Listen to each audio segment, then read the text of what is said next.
So, another night na naman na mag-isa dahil wala si partner. Naka-night duty siya.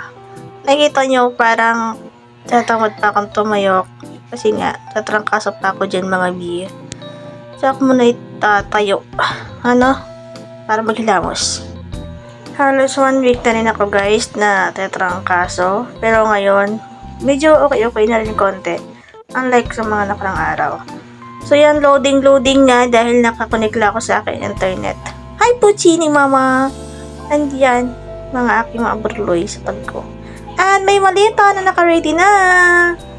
Puchi Mama, hello! Hi guys! Pinantok pa nga ako. Ayaw pa siyang bumangon pero kailangan. Nantok pa nga. Yeah, narinig yung maingay. Electric pan yun. Tada! And kung nakikita nyo yung bag, yung maleta, alam nyo na, ibig sabihin yan. So, yeah. Secret, kung saan ako pupunta. Pimin, hindi ko sasabihin. Patayin ko muna ang aking fan dahil may ingay. Saan yun? Yan, wala nang ingay. So, kailangan kong hilamos. Kasi, sabi ni partner, ang pangit ko na. Wow, B, kailan ka ba naging maganda? Nagiging haggard na raw ako dahil sa nagkasakit ako. Yeah. Uy, ba't ang dilim? Kailangan ko munang Ito. Female look and light.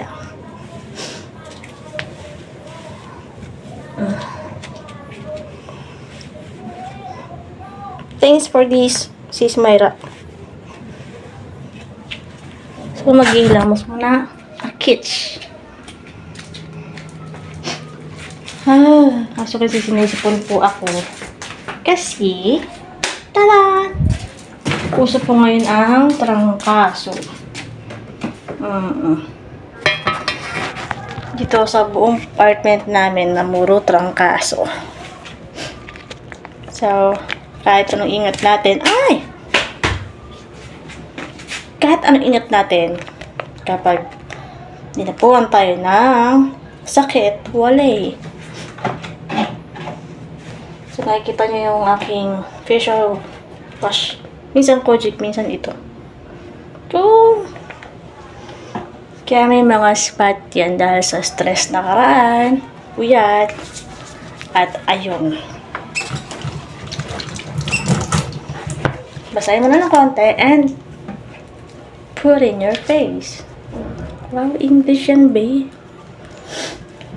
Hindi kasi ako naligo, mga day. Kasi ako tinatarangkaso pa. And as you can see, ako na mag-isa dito dahil naka-duty si Mr. Malasan. Si partner. Yun yung may bag ko, biyo. Diba?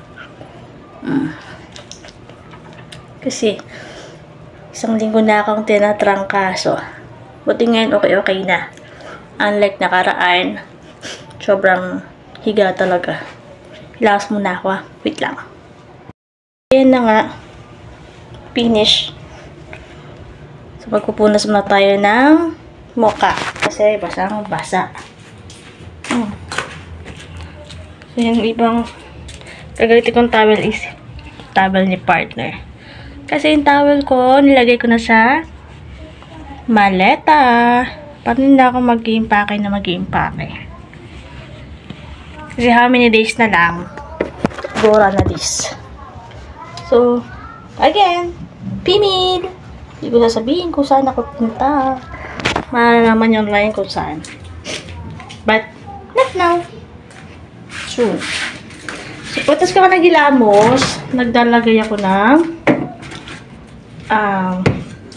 aloe vera gel.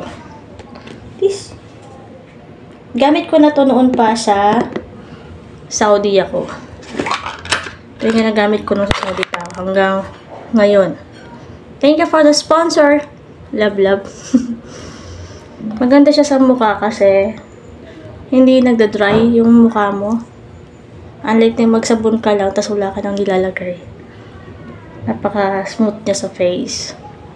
Si partner, minsan nilalagay ko nito kapag nakikita ko na nagdaday ang mukha niya.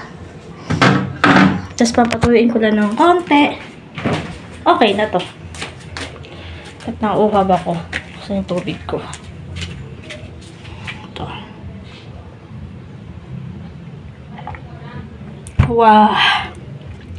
Makatiin lalamunan ko dahil sa sipon at ubo. Nakikita nyo, mga bouquet na lang nandito. Ito sold na yan. Kukunin na lang yan siya sa mansari nila. So, ito, wala pang bumibili. So, nandito lang siya. And as you can see, yung mga yarn ko, wala na din. Hindi na ako nag-order dahil sa alis nga ako. So, yan. May iwan kay partner yung mga flowers. And shoutout sa aking dati kong school sa Munwa. Korean Language Learning Services. Koreano? Services? Ulit. Munwa Korean Language Center Corporation. Yan ang dati kong KLC. Diyan ako dati nag-aaral. Kaya ako natuto mag-Korean. Nakalimutan ang kunin sa live. Tapos kung maglagay, pag dry na siya, naglalagay ako ng face mask. Yan. Ito, yung face mask ito, patay ko yung ilaw. Uy, dilim. Itong face mask na to, nakikita nyo may kasama siyang gel. Yan. Kasi, free niya. Free. Kasama yan. Inano ko to sa Pure Gold. Pag bumibili ka sa kanila ng ganyan, may kasamang ganyang gel. Ay, hindi ako patungan. Andali lang. Hanap akong patungan. So, yan. Nakahanap na akong patungan. Pasensya na sa akin malapad na noo. Ba't parang madilim yung camera ko dito? No? Ay! Nalagtag na nga. Hirap na walang stand phone. Ayan. Okay na this. So, kapag tuyo na siya, tsaka tayo maglalagay ng face mask. Or pwede naman siya ilagay kahit hindi tuyo yung mukha mo. Yeah. So, nakikita nyo yung may laptop ako nandito. Kasi meron akong ini-edit. Kanina, so tinamad na ako dahil masakit na naman yung katawan ko. Pahinga muna si Inday Linggit. Yeah. Yung in-edit ko na yun para yun sa trabaho. Yes! Tama yung narinig nyo. Para yun sa trabaho pupuntahan ko. Marami nakakaalam na or may mga nakakaalam na ako'y pupunta daw ng ibang bansa like Middle East or Japan or ibang bansa pa. Pero ayun, Hong Kong. Yeah. Ito ay ako pero hindi ako pinalad. Dahil sa aking height. Tama yung narinig nyo. Nag-apply ako sa Taiwan. Pero hindi tayo pinalad dahil yung height natin hindi pasok. And then, nag-try ako sa Hong Kong but meron ako na agency na pasok naman daw. Pero hindi natin alam dahil wala naman din update na. Hindi na sila nag-update. And then, yung dati kong amo nag-update sa akin pero ayoko na dun. Pabalik sana ako sa kanila pero dahil sa may biglaang opportunity na lumapit. So yeah, let's grab. Sabi nga nila, habang may opportunity, habang yung opportunity lumalapit, i-grab mo nang i-grab. Kasi mahirap, madalang lang ang opportunity ang lumapit, diba? Di ba nahihirapan maghanap ng work? Mahirap maghanap ng opportunity dahil mahirap. Pero kung may opportunity na yun nandyan, hanggat kung tingin may kaya mo naman, di ba, why not? So, grab ng grab lang. ano lang, kapag explore mo lang yung mga bagay-bagay na like trabaho. Kung may free training naman yun, why not, diba? Grab mo. Kaysa naman ay nandiyan ka lang sa bahay. Huwag mo hayaan na yung opportunity yung naglalapit sa'yo. Ikaw mismo yung maghanap ng opportunity ng trabaho. Paano magkakatrabaho kung nandiyan ka lang sa bahay mo? Diba? Galaw-galaw din mga mi. Ayan. So, okay na siya. Ang smooth niya sa mukha. Ang sarap sa feeling. Parang na babasa yung stress ko. Yung lagnat ko. Malamig siya eh. Kaninang init ko before ka na kinamos. So yeah. May sasabi na may mga alam na magkukuliya ko, diba?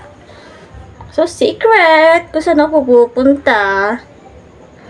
Pero tsaka nyo na lang malalaman nyo na lang kapag nandun na ako. Surprise! As of now, hindi ko man nasasabihin sa inyo. Pinil. So, yeah. Buti ngayon wala nang bibidyo, okay? Walang maingay. Nakapag-video ako. So, kaya ako naglagay nito kasi isa din siya nakakatanggal ng stress sa akin. Nakaka-relax siya sa mukha ko, sa ulo ko. Yeah. So, ito, may natira pa siya sa loob. Ginagawa ko dyan. Pina-fold ko. And then, nilalagay ko sa ref para malamig. Ganun din yung mga to. Maganda siya sa mukha. Tsaka yung kayo ng aloe vera gel. Maganda yan guys pag ilagay nyo sa ref. Mga mi, maganda siya pag nalagay sa ref. Malamig. Napanood ko din yan sa isang vlog ni kalimutan ko yung artista na yun na ginalagay niya rin sa ref. Pero bago ko napanood yung vlog niya na yun, ginagawa ko na yan, nilagay sa ref. So, sabi ko, ay, tama pala talaga, nilagay sa ref. And, dati iba yung ginagamit ko. Kaso mahal siya, B. Hindi na kaya ng bulsa, B. Ginagaya ko kasi dati yung mga product ni Crystal Pulgar. Actually, magkaedad kami. Months lang yung pagitan namin. Matanda lang siya ng ilang buwan. So, 30 na siya. Ako din 30 na. So, may mga product siya dati na ginagamit ko. And, dati yon nung kaya pa, afford ko pa. Ngayon, din ko na-afford. So, yun. Ako lang ba yung tao niya, sa higaan, kompleto, may tubig, may inhaler na ganito, may alcohol, number 1 yung Epicacent. Hindi na mawala yan sa tabi ko. Sa pagtulog, dapat nandiyan siya sa tabi ko. Kasi kung sumakit si head, sumakit si stomach, sumakit si back pain, paa, lalo na yung rayuma, mga big. Yan. Haplas lang. Hindi ako ni Efficacent. Hindi niya ako tawag doon. Basta yun. Simula noon talaga, nung nag-start ako nag-work, lagi ko na itong kasama. Kahit sa abroad ako, saan lupalop ng Pilipinas, si Efficacent yung kasama ko. Diba? Kaya maganda siya sa katawan. Iba talaga pala kakahitad na bi. Ganun talaga yun.